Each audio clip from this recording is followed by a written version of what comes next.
4.5 years ago, I made 2 videos looking at the Star Alliance and specifically which of the 26 member airlines the Alliance offered at the time offered the best loyalty program. It was quite a big project, although my conclusion was quite clear. Aegean wasn't the easiest scheme to earn top tier status with. When I made that video, there were a couple of Star Alliance airlines you could status match to and get gold status immediately for free. But Aegean was, by far, the best scheme to join if your goal was to maintain status over the medium term. I'm about to renew my status to give me a 5th year with Aegean, and I was planning to make a video about how my experience with Aegean has been. But in the last week, Aegean announced a change to their requalifying requirements, which at first glance looks like it lobs a massive spanner in the works. And they'd announced another change a couple of years ago that I've never reported on, which is also worth mentioning. So am I going to stick with Aegean in light of these changes? Should you? Are they still the best airline scheme in the Star Alliance if you are starting on your loyalty journey? If you'd like to find the answer to all of those questions, stick around. Hi, I'm Matt and this is Matt's Planet. I aim to entertain, educate and inspire with my travel adventures from planning to execution. I'll show you how you can travel in style for a lot less than you'd think. So subscribe so you can come with me.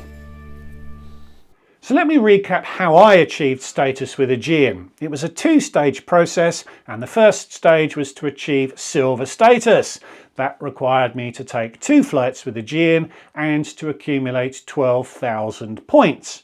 Then, to elevate my status up to gold, I needed another 4 Aegean flights and another 24,000 points. So that's 6 flights and 36,000 points in total. There was another route to gold if you didn't fly with Aegean, but that required you to accumulate double the points of that first route.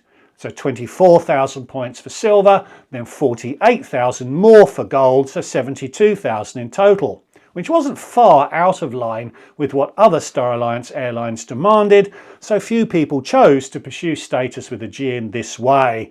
There are better Star Alliance options if flying on Aegean isn't an option for you.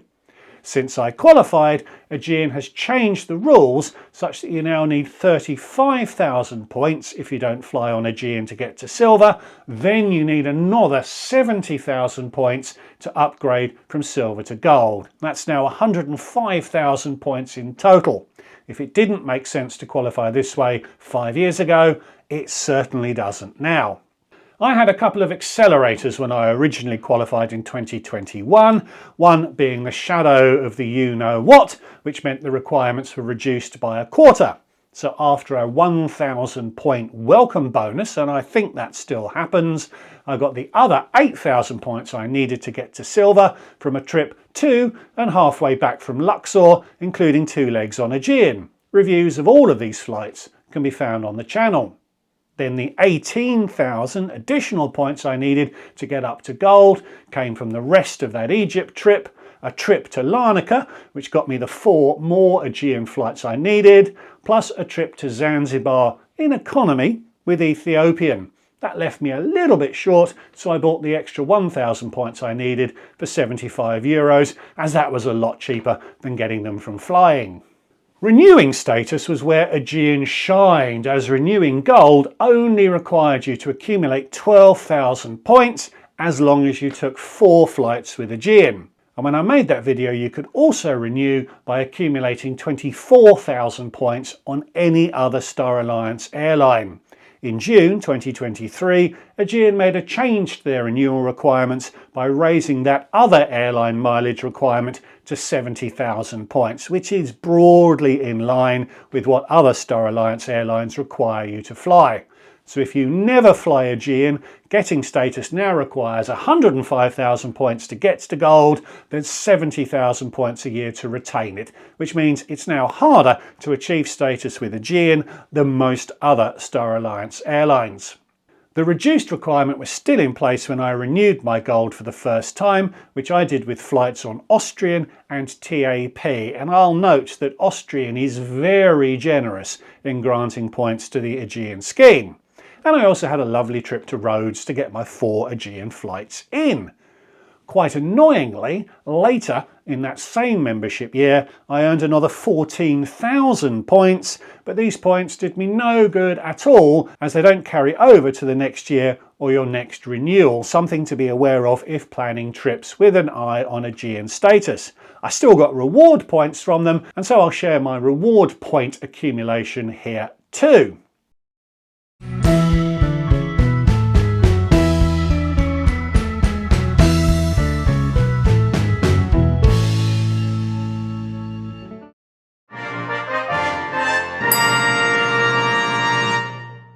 In my year through to April 2024, I didn't do a lot of Star Alliance flying.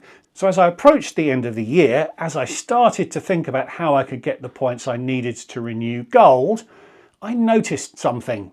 If I renewed before April 2024, I'd need 4 Aegean flights and 12,000 points. Then I'd need another 4 Aegean flights and another 12,000 points to renew my status again in 2025. If I allowed myself to drop to silver, I'd need 24,000 points and 4 Aegean flights to get back up to gold again, which is the same number of points, but 4 fewer Aegean flights. There was one consequence I didn't anticipate, but I decided that this was a good idea and did indeed allow myself to drop to silver. In that following year, I did indeed get back up to gold with flights on Air Canada, 4 on Aegean to Thessaloniki this time, and the bulk of them came from my first class flight on Swiss down to Johannesburg. What I didn't anticipate was that my year end would reset according to the date I re-achieved gold, which was January the 10th, rather than sticking with the original reset date in mid-April. So compared to renewing gold, then renewing it again, by dropping to silver, then bouncing back up again, I was able to take 4 fewer Aegean flights, but I lost 3 months of gold status. It's hard to say whether that's a good deal or not, but I don't think I'd go back and change things now. And before I finally address the latest changes Aegean has announced, a word on my current renewal. I'd planned to do this: a trip to the US on TAP and 4 flights to Bucharest for my Patreon group's Christmas meetup. 12,500 points, and I'd have been golden, literally, until 2027. Renewing gold with Aegean really hasn't been too tricky. But regular viewers of the channel will know that my TAP flight was disrupted and I was rebooked onto Virgin Atlantic. And as hard as I tried, and I tried really hard, Aegean refused to give me the points I should have earned via an original routing credit. That's the convention where you are made good on points you miss out on if things go wrong. Aegean explains that they could only give me the points if TAP funded them, and TAP wouldn't do that as they had passed me on to Virgin Atlantic.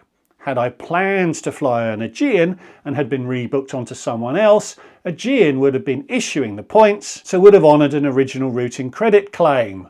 But as Aegean was not directly involved in my TAP handover to Virgin, I was out of luck. I did credit the flight I took to Virgin, and somehow I ended up earning 18,000 points with them. Not entirely sure how, but they have significantly more value for redemptions than the 9,000 points I would have earned into the Aegean scheme. So it's not all bad, although that rebooking left me 9,000 points short of what I need to renew my gold status with Aegean. I have had a stroke of luck though, so I will get them another way, but I'll leave that story for another day. So finally, Aegean's changes. A couple of weeks back, they announced updates to their scheme, wrapped in the usual sort of gaslighting nonsense about improving things for its members. Let's see together if the changes they made actually are an improvement for a member like me. The prime enhancement is that they are adding a new tier to their scheme above gold called Platinum. This tier does bring some extra benefits, including the ability to gift a regular gold membership to somebody else, but gold members will need to earn an additional 36,000 points and take an additional 16 Aegean flights to get up to this status, so I doubt it will be relevant to many watching this video. So you need to earn 72,000 points and take 32 flights within 12 months. I've only earned 87,000 points and taken 18 Aegean flights over my 5 years of membership to provide some scale to the challenge. And you need the same 72,000 points and 32 Aegean flights to retain it each year thereafter. They promised extra benefits for silver and gold members though, and they are a little hard to find. They seem to be offering discounts on booking seats, but the only benefits I could find for gold members are that they'll be able to nominate an account coordinator who will be able to manage their account for them, whoop-de-doo, and the birthday gift will double to 2,000 award points. Not exactly enhancements that set the pulse racing, let's say. But in return for these lavish new perks, the qualification and renewal requirements are being increased. To qualify from gold from scratch, you'll still need the same 36,000 points, but you'll now need to take 16 Aegean flights split into silver and gold phases thusly. Remember, you only used to need 6 flights. And I think that's new, that you can now get to gold from just taking 48 Aegean flights with no additional points requirements. And to renew gold, you'll now need to credit 18,000 points and you'll now need to take 12 Aegean flights. That's a 50 and 300% increase over what I've enjoyed these last 5 years. And there is a new option to renew gold just by taking 32 Aegean flights. All of that is obviously not great news. The additional perks clearly do not outweigh the extra burden of maintaining status. And this change will kick in at the end of the membership year you're already in. So I will re-qualify for another year under the old rules, which will give me gold membership until January 2027. But these tougher requirements will prevail if I want to renew again after that. So will I stick with Aegean? My first reaction is that I probably will. I like Aegean as an airline. The customer service has been good when I've needed it, and I enjoy spending time in or close to Greece each year. But I need to analyse the financial impact of these changes before I can make a call either way. So I made a spreadsheet. The 87,007 status points I've earned so far, including those I should have earned had TAP not done the dirty on me, cost me an average of 9.39p each. But I've taken flights with videos in mind, so I've not always credited points in the most efficient way.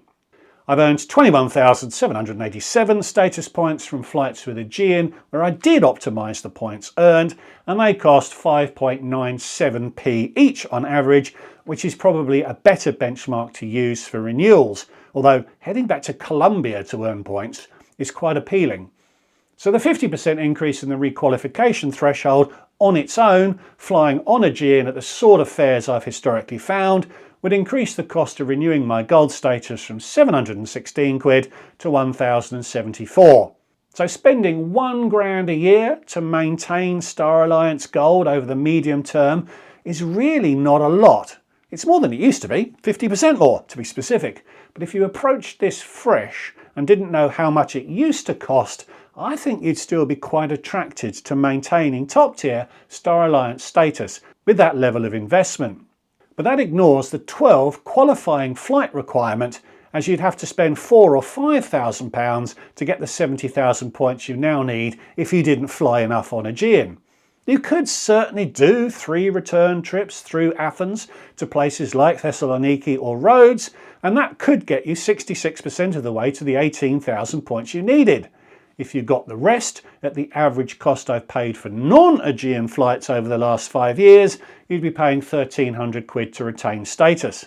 Now remember, BA wants you to pay over £20,000 a year to maintain an equivalent level of status in their One World scheme.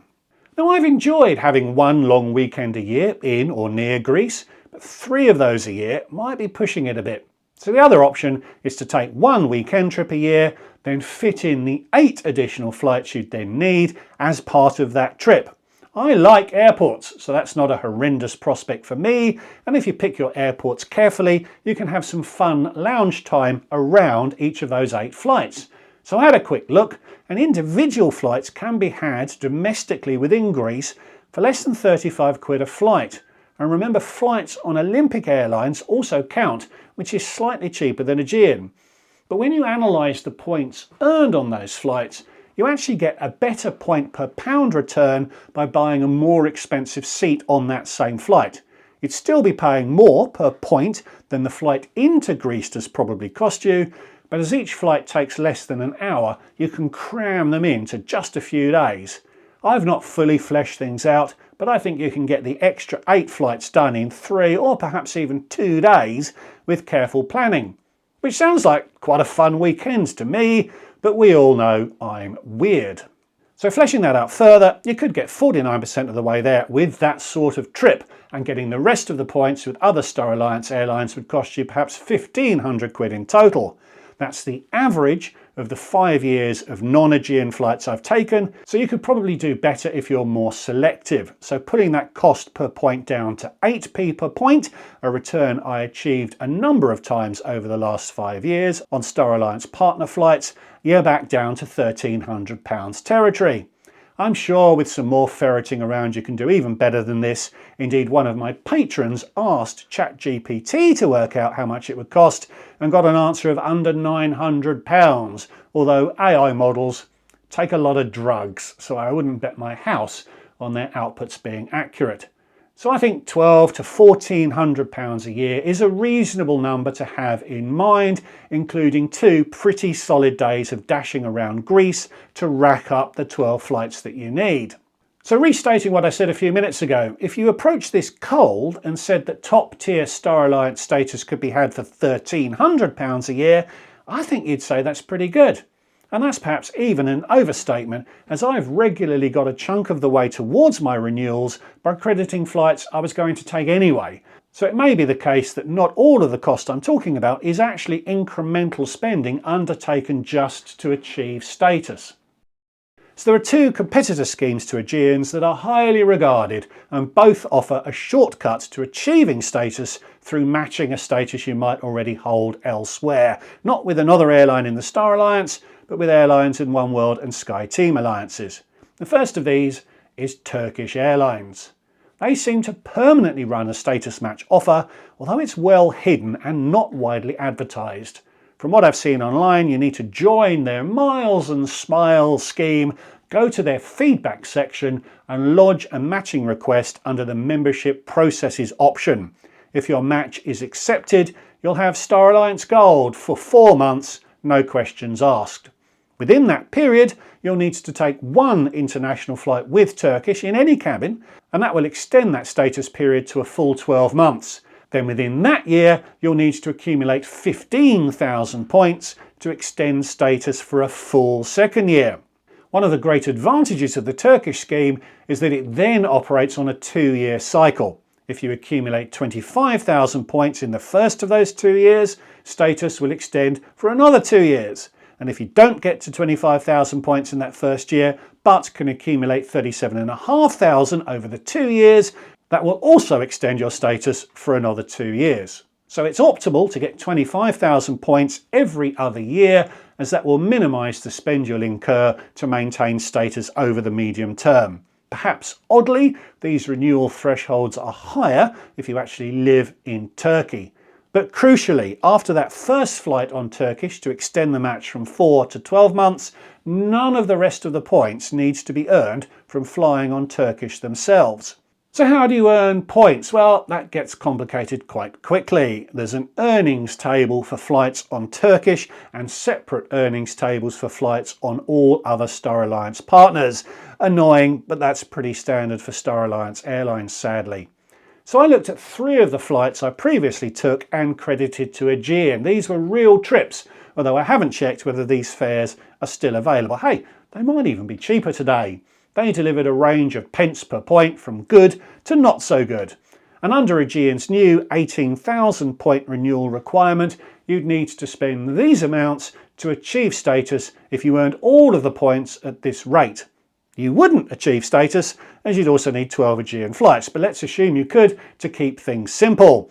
I then calculated what those flights would have earned into the Turkish scheme and worked out how much it would cost to gain 25,000 points.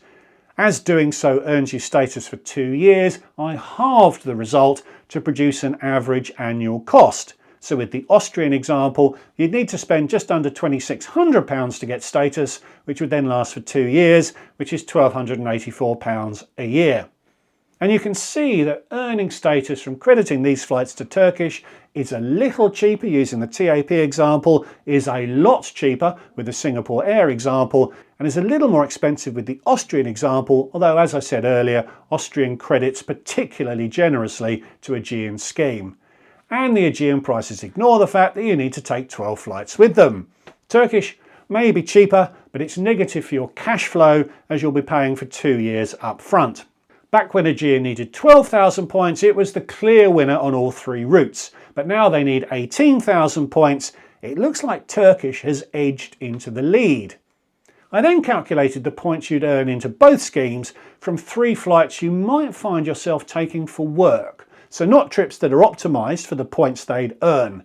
I tend to focus on travelling specifically to gain status, but I know a lot of you accumulate a lot of points from your work travel, so it's interesting to see how the schemes match up in that context. And it was quite interesting. You'd be better off crediting all 3 to Turkish, quite a lot better off actually. With the United example, you'd earn the same number of points into both schemes as the earning tables are the same. But as Turkish only requires 12,500 points a year on average, compared to Aegean's new 18,000 requirement, it's 30% cheaper to maintain status with Turkish. When Aegean only needed 12,000 points, they were 4% cheaper to maintain status with. So in these situations, Turkish looks like the clear winner. Although not everything is ambrosia and nectar when you are with Turkish. I'm not in their scheme, so I have no first-hand experience, but my mate Steve is, and he reports that the customer service interactions can be challenging, and making points redemptions can be really difficult. He's held status with Turkish for 8 years now and has never successfully booked anything through them. Plus, points expire after 3 years if you don't spend them, even with activity elsewhere on your account. You can pay to extend the points validity for another 3 years, but they'll charge you $20 for every 1,000 points you extend this way, which means that extending a 100,000 reward point balance for 3 years would cost $2,000. Briefly, the other competitor people consider as an alternative to Aegean is TAP, and like Turkish, they are currently running a status match into their gold tier. It's actually done through a third party, the link will be in the description, and it will cost you €199, but it will get you immediately to gold. You'll then need 70,000 points into the TAP scheme in that first matched year of membership to retain it. And then it's 50,000 points each year to retain it over the medium term, which is a lot. Here's that table again, extended to show how much you'd need to spend on those flights to retain status with TAP. And I've used 50,000 points as the retention requirement here. It will cost 40% more to retain status in the first year after that initial match. So whilst the immediate availability of gold status through TAP's match might be very alluring, it's far more expensive to maintain it over the medium term than it would be with Turkish or Aegean. If, for you, a match is just for Christmas, status with TAP is the way to go. If you want to keep your status beyond the new year, TAP really isn't an option. So, what am I going to do? Well, my renewal plans are locked in, which gives me status for all of 2026, so I don't have to do anything anytime soon. And my renewal falls right at the start of their transition period. So those of you with renewal dates deeper into 2026 can maintain the old strategy for perhaps another 20 months or so. So as we progress through 2026, I can give it a lot more thought and do more research on options. I'd like to stay with Aegean as, perhaps incredibly, I have built a level of loyalty towards them over the years, which I'd like to continue. and taking 12 flights a year with Aegean is not a wholly repulsive proposition for me. But if the raw maths means that it's going to be a chunk cheaper to get and maintain status with Turkish, I'd be very happy to move to them to see for myself whether the customer experience they offer is as bad as is reported. So thanks for watching. I hope that was interesting. Please like and leave me a comment. If you're an Aegean member, what do you think you're going to do? Please subscribe if you're new. Lots more like this on the channel. And if you'd like to support what I'm doing more directly, there is a Patreon account linked below. So thanks again for watching, and I'll see you all in the next one. Bye bye.